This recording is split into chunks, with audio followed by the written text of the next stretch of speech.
Uma cidade que foi criada por estar na rota dos tropeiros e acabou tendo um papel fundamental em uma das guerras mais importantes do país, a Revolução Federalista. Hoje o nosso destino é Lapa, no Paraná, que reúne muita história e também uma culinária peculiar. Quando faltavam estradas, era pelos corredores que tropeiros levavam mantimentos e gado do Rio Grande do Sul até São Paulo.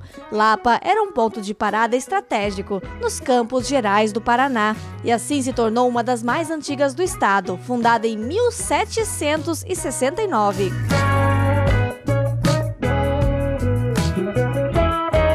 Um pouco de toda esta história a gente vê logo passeando pelo centro da cidade. Ruas com paralelepípedos, réplicas de luminárias antigas e as construções, a maioria no estilo colonial português.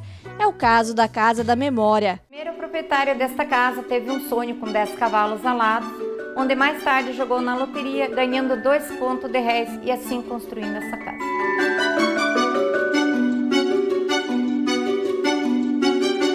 Nós temos aqui a sala do Dr. Davi Wiedemer, temos também a sala dos ministros lapianos e os livros que pertenceram à primeira biblioteca da Lapa, que foi organizada pela Seção Literária Lapiana, a maioria escrita em francês.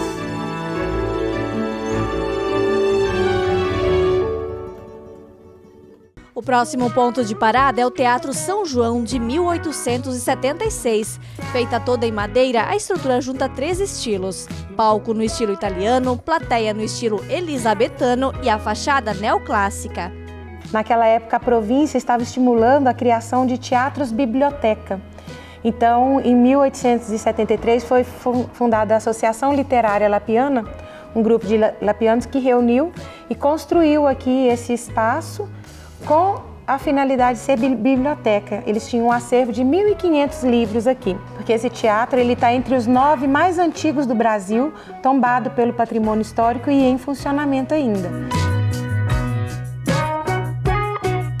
E aqui tem um dos espaços mais nobres do teatro, o camarote em que ficou o imperador do Brasil, Dom Pedro II, lá no ano de 1880. Tava ele e a imperatriz Teresa Cristina. É claro, com uma visão privilegiada. Mas nem só de arte viveu o teatro. Em 1894, aconteceu a Revolução Federalista, com tropas descontentes que saíram do Rio Grande do Sul, lideradas por Silveira Martins, com a intenção de chegar à capital do país, que era o Rio de Janeiro, para derrubar o recém-impossado Floriano Peixoto. Foi na Lapa que foi montada uma resistência, a guerra entre maragatos, federalistas contrários ao governo, e pica-paus, que eram os republicanos. O teatro virou enfermaria. Esse buraco no camarote do primeiro piso era usado como túnel pelo médico. Nós tínhamos um médico, que era o Dr. João Cândido Ferreira, e ele ficou hospedado aqui na casa ao lado, que hoje é museu histórico. Como o teatro estava sendo utilizado como enfermaria e o médico não podia se deslocar, com o risco de ser alvejado, ele utilizava então esse túnel aqui, que tinha uma passagem secreta para dar acesso à casa ao lado e assim fazer atendimento tanto aos feridos daqui como aos feridos que estavam na casa ao lado. Querendo ou não, se ele fosse baleado, perdia o único médico. E aí ia ser mais difícil de vencer a batalha, né? E falaram que a estrutura aqui também ela foi bastante danificada durante a Revolução, até tiro de canhão levou? Foi bastante. As casas na região central aqui, de um modo geral, todas elas ficaram bem comprometidas, assim, na fachada, né? Porque foram os embates muito intensos que aconteceram naquele período. Uma figura importante deste combate foi o coronel Antônio Ernesto Gomes Carneiro. Ele liderou um exército de 900 homens contra 1.200 maragatos e resistiu 26 dias. O líder dessa resistência, que era Gomes Carneiro, foi baleado no dia 7 de fevereiro de 1894 e ele se recusava a se render. No dia 9 de fevereiro, ele veio a falecer e a rendição aconteceu no dia 11 de fevereiro de 1894.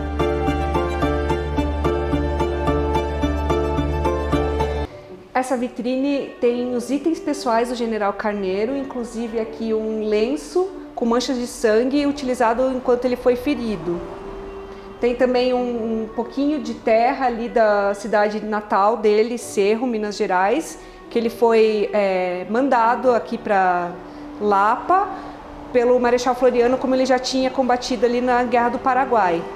Hoje está o corpo do General Carneiro foi originalmente enterrado na Igreja Matriz e depois ele foi trasladado para o Panteão dos Heróis, aqui na Lapa. Em 1944 foi construído o Panteão.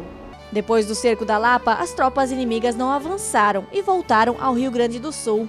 Entre os museus da cidade que contam estas histórias, tem ainda o de armas, construído pelos escravos. Além das usadas no cerco da Lapa, tem artilharia da Primeira e da Segunda Guerra Mundial.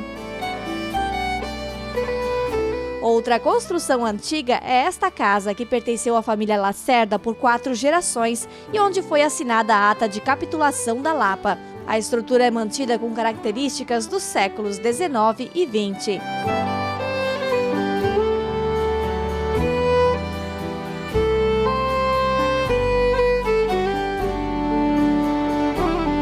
Em Lapa é possível encontrar ainda o Parque do Monge, com as formações rochosas que deram origem ao nome do município.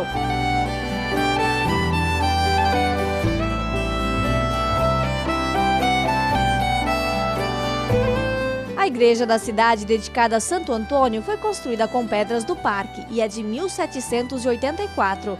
Algumas das imagens religiosas são do mesmo século. E tem mais um templo que chama a atenção, de São Benedito, o maior dedicado ao santo do mundo. E foi em uma festa de comunidade que surgiu outro patrimônio da Lapa, a coxinha de farofa, que movimenta o turismo até hoje. Tem até festa dedicada a esta iguaria, mas isso a gente conta no próximo bloco.